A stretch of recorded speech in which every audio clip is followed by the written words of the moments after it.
हाऊसच घे ना लग्नानी. चला मस्त बांध बांध चालत बांधे बांध कडेने चला नाही तर पडा. हा शेतातून वारात आम्ही शेतकरी कष्टकरी.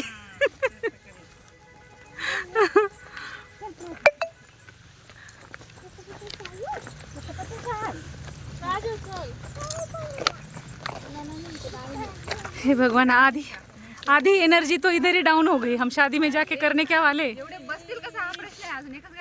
निसर्ग राजा ऐक्य सांगते गुपित लपलय र कोणी माझ्या मनात. काय मनात ठसलंय ग. अच्छा मनात ठसलंय ग.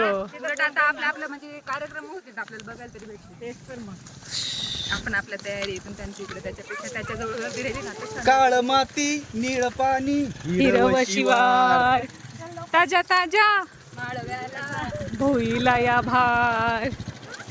काय ग ताजा माळव्याला नाही आता भाव. एकटा म्हणत त्यापेक्षा ती पोरीसली बसायला नव्हतो. फिरतीच्या काय राणा कसलं पाणी पाणीच नाही पिद. आणि माझ्या अरे यार पाणीनी आठवण का बरं देते पुनम तू. पाणी प्यावाशी वाटायला लागेल. तर फायनली भरपूर स्ट्रगल वगैरे करून नदी वगैरे क्रॉस करून शेतातून बांधावरून चालत चालत आम्ही फायनली कार्यालयात पोहोचलो. आणि कार्यालयात जे आहे ते हळदीचा कार्यक्रम होणार आहे. आणि आता नवरीही इथेच आलेली. इथे नवरी आणि नवरदेव दोघांचाही जो कार्यक्रम आहे हळदीचा तो एकाच ठिकाणी पार पडणार आहे. आणि त्याच्यानंतर लगेचच लग्न लागणार आहे. तर मला ही जी कन्सेप्ट आहे ना ती खूप आवडली. तर तुम्हालाही ह्या बाबतीत नक्की काय वाटलं ते मला कमेंटमध्ये नक्की सांगा. की असं हे छोटंसं जे बजेट लग्न जे असतं ते करायला हवं का. आणि खरंच खूप मोठी लग्न करून खूप अवास्तव असा खर्च करून खूप सारा पैसा लग्नांवर वेस्ट करून खरंच फायदा असतो का. हे सगळ्या प्रश्नांची जी उत्तरं आहेत ना तर मला ह्या लग्नातून तर नक्कीच मिळाली. की महत्त्वाचं असतं ते दोन लोकांचं लग्न करून देणं सगळे रीतिरिवाजानुसार. मग ते कमी बजेटमध्येही होऊ शकतं. आणि सर्वात महत्त्वाचं असतं की त्या दोन लोकांना आपले ब्लेसिंग्स मिळणं, त्यांच्या सुखी संसारासाठी आपले आशीर्वाद मिळणं ही इम्पॉर्टंट गोष्ट आहे. की ना की खूप फायनान्शियली खर्च करणं. खूप 2-2, 3-3 दिवस जे आपण कंटिन्युअसली जे फंक्शन्स करत असतो त्याच्यामध्ये इतकं जास्त हेक्टिक होऊन जातं ना सगळं. म्हणजे त्रास होतो अक्षरशः. जे लग्न करून घेत आहे ज्या फॅमिलीला त्या फॅमिलीसाठी ही खरंच खूप हेक्टिक असतं. खूप त्रासदायक असतात हे सगळ्या गोष्टी. की 2-2, 3-3 दिवस एवढे सगळे गेस्ट येतात. त्याच्यानंतर एवढे सगळे मोठमोठे ते कार्यक्रम पार पडतात. आणि नंतर होतो तो पैशांचा खूप सारा वेस्टेज. जो की लग्न झाल्यानंतर आपल्याला कळायला लागतं की खूप सारा पैसा जो आहे तो आपण लग्नामध्ये म्हणजे लिटरली लोक स्वतःची जी सेविंग असतात ना लाईफ टाईम सेविंग तीसुद्धा लग्नांमध्ये घालवून देतात. आणि कशासाठी तर लोकांना फक्त हे करण्यासाठी की एक स्वतःची एक म्हणजे अशी एक मोठे हे दाखवण्यासाठी का नाही ना. तर मग मला असं वाटतं ना की सगळ्यांनी ना असे हे छान बजेट लग्न जे आहेत ना ते करायला हवी. छोटे कार्यक्रम सगळे करा नो डाऊट. सगळे कार्यक्रम पार पाडा. जसं की आम्ही एकाच दिवसात सेम डे सगळे कार्यक्रम पार पडले. कुठलीही घाई गडबड झाली नाही. कुठलाही कार्यक्रम स्किप झाला नाही. अगदी सकाळी अर्ली मॉर्निंग उठल्यापासून तर दुपारचं लग्न लागेपर्यंत सगळे ज्या पारंपरिक ज्या पद्धतीने सगळ्या लग्नाच्या गोष्टी केल्या जातात त्या सगळ्या केल्या गेल्या. आणि लग्नही अगदी व्यवस्थित पार पडलं. म्हणजे सेम डेमध्ये एकाच दिवसामध्ये तुम्ही सगळे फंक्शन्स अटेंड करून आणि लग्न करून देऊ शकतात. ही जी कन्सेप्ट होती ना आमच्या फॅमिलीची ती मला खरंच खूप आवडली. आणि आय होप की माझा हा व्हिडिओ बघून खूप जणांना म्हणजे असं म्हणजे एक पॉझिटिव्ह हे मिळेल की नाही यार लग्न करणं खूप इम्पॉर्टंट असतं. ना की खूप साऱ्या लोकांना बोलवून खूप सारा फायनान्स वेस्ट करणं किंवा खूप सारा पैसा त्या लग्नासाठी खर्च करणं ही इम्पॉर्टंट गोष्ट नाही आहे. इम्पॉर्टंट गोष्ट आहे त्या दोन लोकांसाठीचे आपले ब्लेसिंग्स. तर माझा हा जो व्हिडिओ आहे तो कंटिन्यू बघा आणि माझ्या मामेभावाच्या लग्नामध्ये ॲटलिस्ट इनडायरेक्टली का असे ना सहभागी व्हा.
डान्स कर ना.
वर जाय ना, वर जाय ना.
तर अतिशय कमीत कमी लोकांमध्ये आणि सर्व रीतिरिवाजांसकट माझ्या मामे भावाचं लग्न जे आहे ते पार पडलेलं आहे. तर माझा व्हिडिओ आवडला असेल तर लाईक शेअर सबस्क्राईब नक्की करा आणि भेटूया आता माझ्या पुढच्या ब्लॉगमध्ये. Bye bye, take care.